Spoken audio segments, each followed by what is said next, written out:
to defeat or to minimize the cost of the cross? Where am I at in this walk? Where am I at in this concept or this phrase where Paul is teaching enemies of the cross? Because it's so easy to look at those who are of the world, in the world, but we won't look at who's in. Welcome to Hugo International Network, where Jesus Christ is the source of all our spiritual, mental, and physical needs. Thank you for joining us. To God's endless love, every subject, every direction, it all leads back to the source connection. For hope, for faith, for God's correction. Subscribe today to the source connection.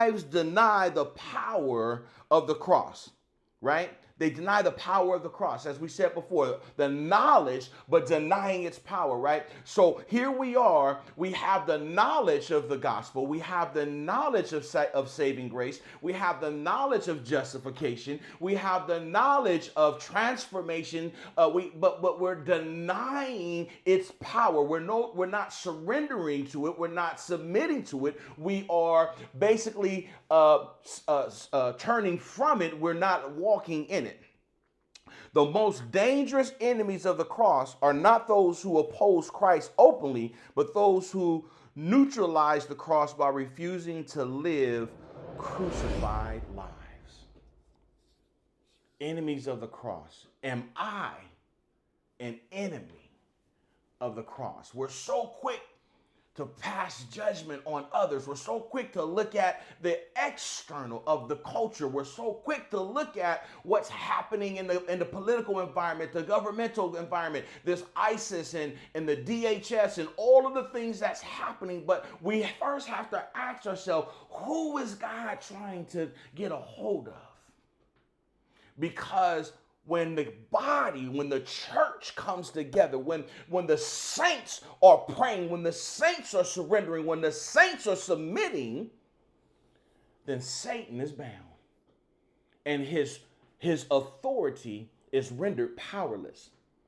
But when we are not walking in our God-given gifts, when we are not living in our purpose, then we allow cracks where he can get in. And the Bible reminds us that he comes to kill, steal, and destroy. Let's look at this. Verse 19 says, whose end is destruction, whose God is their belly, and whose glory is in their shame, who set their mind on earthly things. Right? So watch this. Paul gives 4 diagnostic markers. First one is destruction as the destination. A life detached from the cross always ends in loss. Ooh, that's good. A life detached from the cross always ends in loss. No matter how successful it looks now, it's going to end in loss. No matter what the enemy, because watch this, he's a deceiver, he's a liar, he's a manipulator, he's an imitator. And so he never wants you to really truly have what it is you're seeking. And so he will give you a mirage. He will give you the idea that you may be acquiring, or that you may be winning, or that you may be getting ahead. And then there is a price to pay for that illusion. There's a price to pay when you wake up. There's a price to pay when your eyes are open, when you're walking in the the passions and desires of trying to acquire what this world has to offer, there's a price to pay. There is a price to pay. The appetite becomes authority. Their God is their belly. Desires rule decision making. Does your desire rule your decision making? I tell you, this one hit me in the gut. I had to do a checkup from the neck up because I understand that it's so easily to get caught up in chasing the daily tasks, right? We all have to get up and earn a living. We all have to get up and punch the clock, right? We gotta, trade time for money in some form or fashion, whether it's entrepreneurship, whether it's investments, whether it's working a job. We're all trading time for money, trading for something, right? We're giving or sacrificing to gain something, right? And so it's so easily to get off focus. It's so easily to just get tweaked just a slight to the left, and we end up way off course from where God's destiny was for us. I heard a person say in an interview that they are living God's dream for them. That their focus is on what God's destiny is for them. What kind of impact can they have in God's design for their life? And when I heard that, it jolted me because I had to ask, am I focused on God's destiny for me, or am I focused on my destiny for me? Where's my focus? It says, their God is their belly. In other words, pleasure, comfort, emotions, and self become the compass. I'm going to read that again. Pleasure, comfort, emotions, and self become the compass. I look at desires, is that my destiny? Am I allowing that to rule my decision making? Is the pleasures of life, is the comfort, the desire to wanting to be comfort, the desire to wanting to just, sometimes we get in that place where complacency, we just want to be, we don't want to be all the way at the top of the mountain, but we don't want to be in the valley either. We just want to be comfortable. And we so search, we spend our time, energy, and effort, right, looking for that medium of comfortability, right? But do we allow that to make our decisions? Do we allow that to defeat or to minimize the cost of the cross? Where am I at in this walk? Where am I at in this concept or this phrase where Paul is teaching enemies of the cross? Because it's so easy to look at those who are of the world, in the world, but we won't look at who's in the mirror. Who's in the mirror? Who's looking back at me? Yeah. Shame becomes celebration.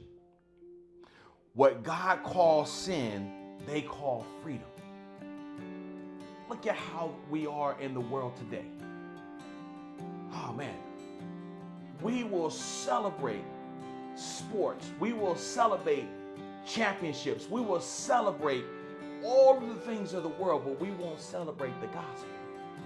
We won't celebrate the victories that God allowed us to have. We won't even acknowledge what it calls being faithful, having thanksgiving. We won't thank God for victory. We won't acknowledge it was God who gave us the victory. It was God who opened up the door. It was God who intervened. It was God who healed. It was God who delivered. It was God who manifested. It was God who allowed it to take place in such a way that it transformed, it changed, it reorganized, it refocused. We won't celebrate the cross, but we'll celebrate the culture. Conviction is replaced with applause. The last point I want to talk about is earthly thinking replaces eternal focus. Oh, that's good. Earthly thinking replaces eternal focus. What are you talking about, preacher? Temporary things dominate eternal priorities. Temporary. See, this life is but a vapor, as the Bible tells us. Okay?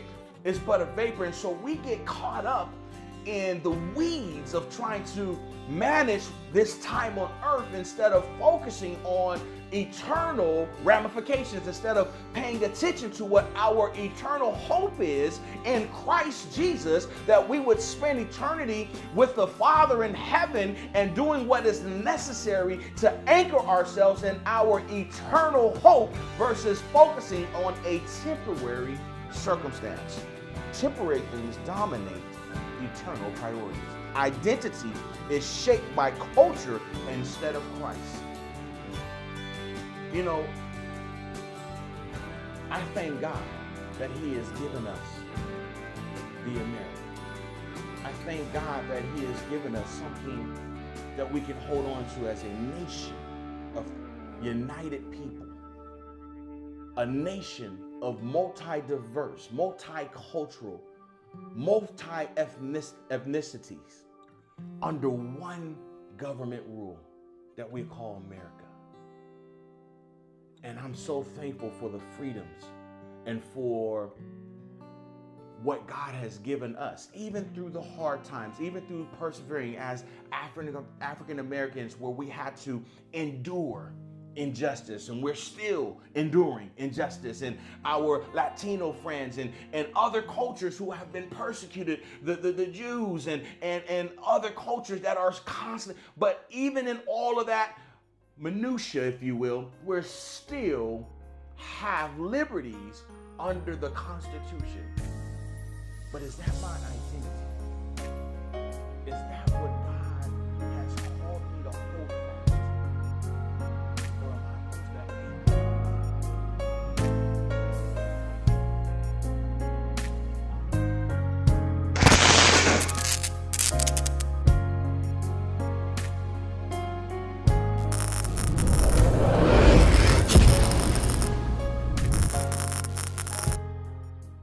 Until we meet again, Stay connected to the source.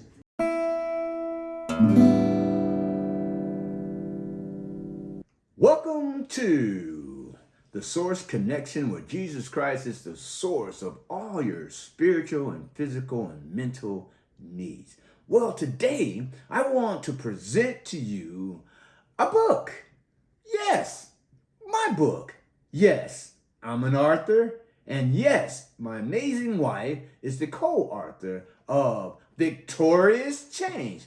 Yes, my wife Valerie helped me to write this book. My story became our story. 35 years of drug addiction, sleeping on the streets, sleeping behind dumpsters, and today we are happily married. It's been 8 years, and this book of Victorious Change talks about the victories in our life, talks about how we surrendered to God. And today, the blessings of the Lord has chased us down and overtaken us. I tell you, and I'm going to tell you, and I'm going to keep telling you, you have to have this book, Victorious Change. It will change your life.